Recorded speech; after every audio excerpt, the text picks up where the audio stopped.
May Panginoon, ang ating nahaunang sa Lord, kuha sa libro ng Paalam. And sa siningang gabi, ang malasabon nakahambal sa atin na ang regalo or ang plano sa Diyos sa ating pagawin it is so beautiful, which is eternal life with Him. And it is also reminding us na hindi ka makahadlok sa physical death or physical kamatayan, kundi kamatayan na makagba sa ating relasyon sa Diyos.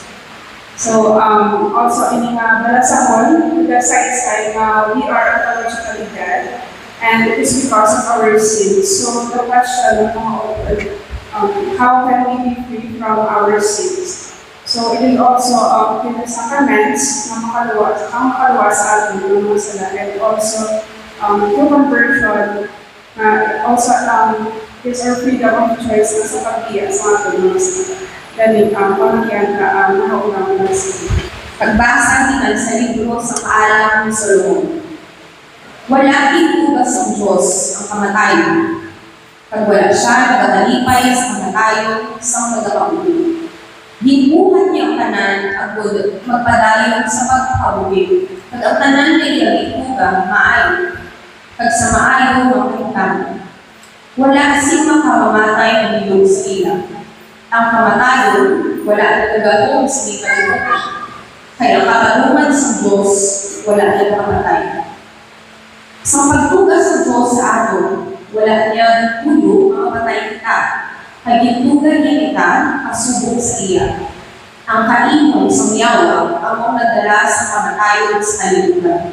Kagag-iya sa miyawa, ang muna ang makalamatan. Ang pulong sa Diyos. Salamat sa Diyos. Ang mga magpagkasap natin ay gagawa mo na sa kanisang with the dawn shouts.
Gospel dito sa sulat ni San Pablo no, sa mga Korinto. Kamu ano bala ang tuod ng pagkamaaluan o kung generosity. Ini mo makita natin sa pagigugma sa Diyos ato ng abi kay Kristo. Kay Kristo nga nagpakita sa iya nga sacrificial nga pagigugma para sa ating tanan.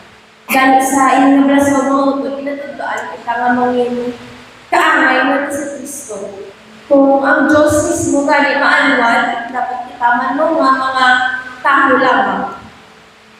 Kung kita kung gana, no, or dapat kita blessing sa ating kabuhi, pina-invite kita na maghatag no, para sa mga kakulangan sa iban. Kakulangan na maybe physical, mental, or spiritual no, na mga kinahanglanan sa iban. Kung makulbaan kita nung kita maubusan, ang Diyos niya patas, no? Hindi magsobra, hindi magkulang. Gani mga utod, maghatag kita no sa sincero, kag sing may paghilugma. Kay mga utod, ang pagkamaalwan sa kakokreto, nga akto, no sa higugma. Kag hindi kita makakulba, kay ang Ginoo ya, nag-permigit no, nagapatigayon. Gani kamatian din natin yung katuwang Kristo. Ang pagbasa gikan sa ikaduhang sulat ni San Pablo nga apostol sa mga taga-Korinto. Mga utod, manggaranan kamo sa tanan nga butang, sa pagtuo, sa paghambal, kag sa ibano, sa inyong kaluyan sa pagbulig, kag sa inyong pagigugma para sa amin.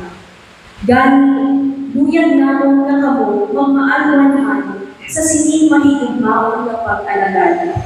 Kay kamugid na kahibalo sa kaayon sa atong Ginoo Jesucristo. Nga bisan manggaranan siya, nagpakaibol siya tungod sa inyo. Agod nga paagi sa iya kaibulon, mangin manggaranan kamo. Wala ako masituyo sa pagmamakan sa iban, sa pagpabukat sa inyo. Pero tungod kay bugana kamo inyo sa sininatibo, nagakabagay din nga dapat buligan ninyo ang mga nagakinahanglan sa bulig. Dayon, kung kamuman ang may kinahanglan, kag sila iya bugana, sila naman ang magabulig sa inyo. Sa sininga paagi, alalangay ang pagtatag sa isa kag isa, subong sang kinasiling sa kasulatan. Wala ang magsobra ang nagatipon sing madamo, kag wala ang makulangin ang nagatipon sing jutay. Ang pulong sa Diyos. At nga Ebanghelyo, yan ikuha sa libro ni San Marcos.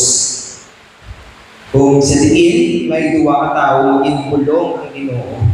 Ang isa, 12 years itiantos niya ang iyang sakit. Pero wala din sa naguntat nga magsalig sa Ginoo. Kang ayo din siya. Sa pag-ikap niya sa tela, naging nasuksok sa Ginoo, ipaayo siya. Ang isa naman, nga ginayo, pero ang isa naman naging ayo niya, abisang iban, patay na siya. Pero bangod sa pagsalig, pagpagtuo, sa iya amay ginayo ng iya bata. Dahil mga utod, ipakita ni diri nga ano importante ang pagtuo sa Diyos. Bisan sa mata sa iba na tao, wala naging hopeless. Pero panguti ka tuo ka, wala naging sa imposible. Ganit magtindog kita at pamatian ang matahong nga Ebanghelyo sa Ginoo. Hallelujah! Hallelujah!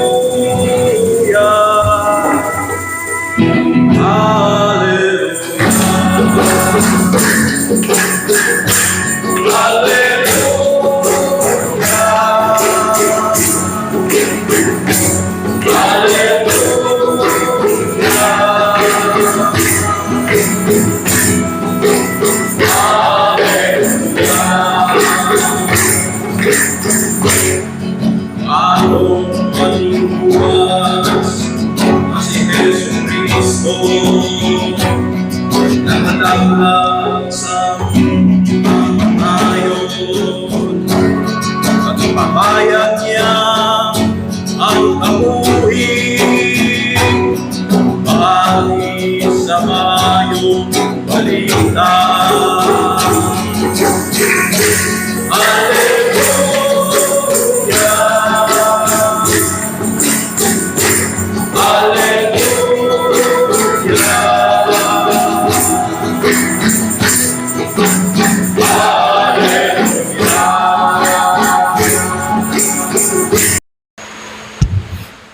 Ang Ginoo yara sa inyo, palasahon gikan sa santos nga ebanghelyo sunod kay San Marcos.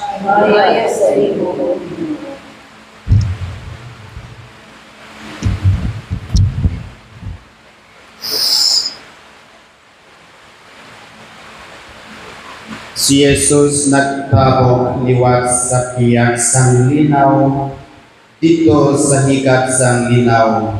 Gintipunan siya sang madamo nga mga tao. Si Jairo, isa ka opisyal sang sinagoga, nakadto dito. Kag sang pagkakita niya kay Jesus, nagluhod siya sa tiilan niya. Kag nagsagot gid siya pagkiloy.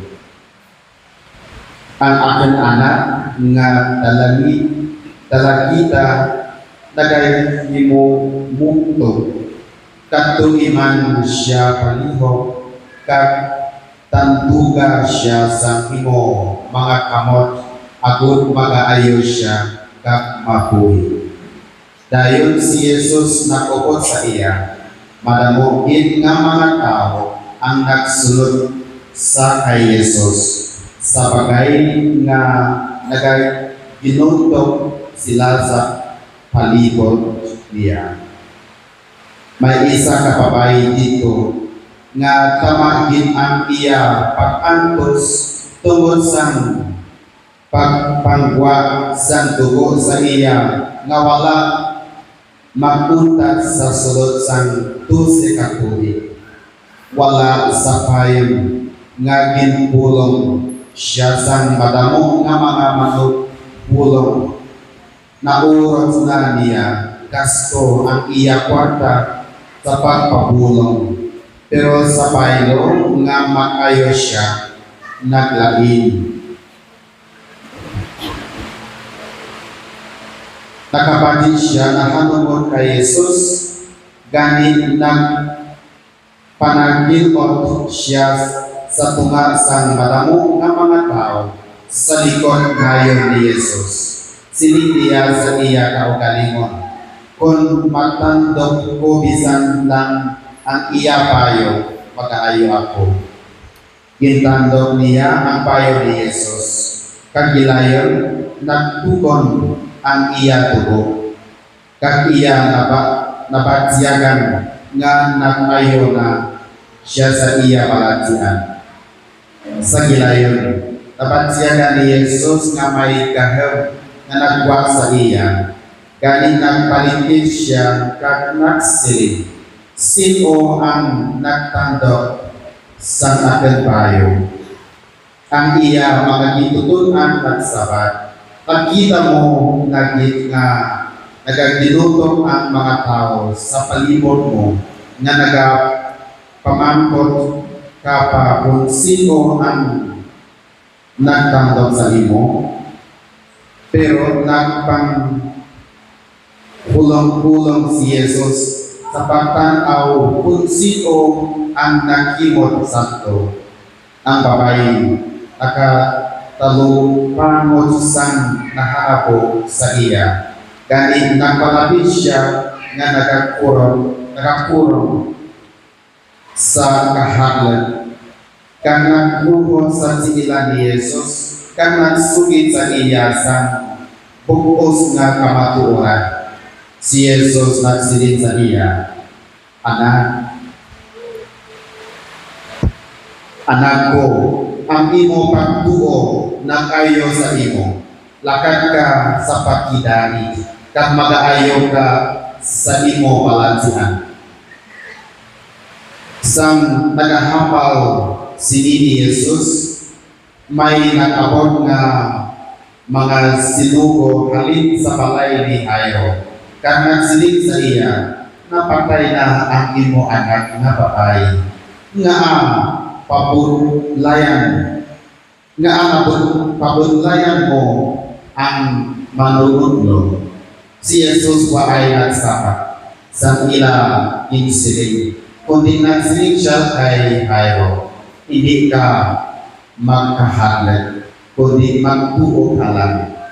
Dahil wala siya magtugot bisan kay sino sa pagupot sa iya, luwas lamang kay Pedro, kag sa magtutulog na si Santiago, kag si Juan. Sang pag-abot nila sa balay sa opisyal sa sinagoga, nakita ni Jesus ang mga tao na nagaginahot, kag nabansihan niya ang mabaskog nga hinidi kag mga pananlapitan. Nagsulod siya kag nagsiling sa ila nga nagakinagula kag nagahinidi kamo. Ang bata hindi patay, kundi nagapatulog lang siya. Gintatlawan nila siya, kaningin pagwat niya sila tanan, kag gindala niya ang amay, kag iloy sang bata, kag ang iya tatlo ka mga gitutunan, kag nagsulod sa kwarto sa diin ang bata na hamyan.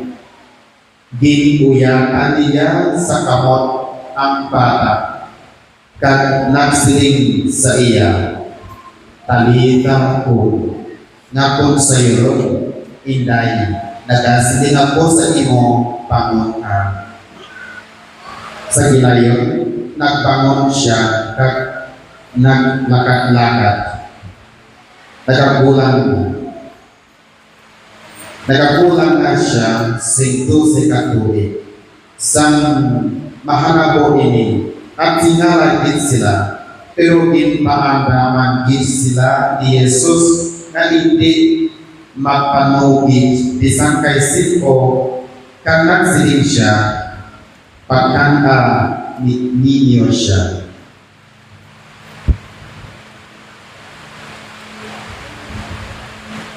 Ang Ebanghelyo sa Ginoo. Kaya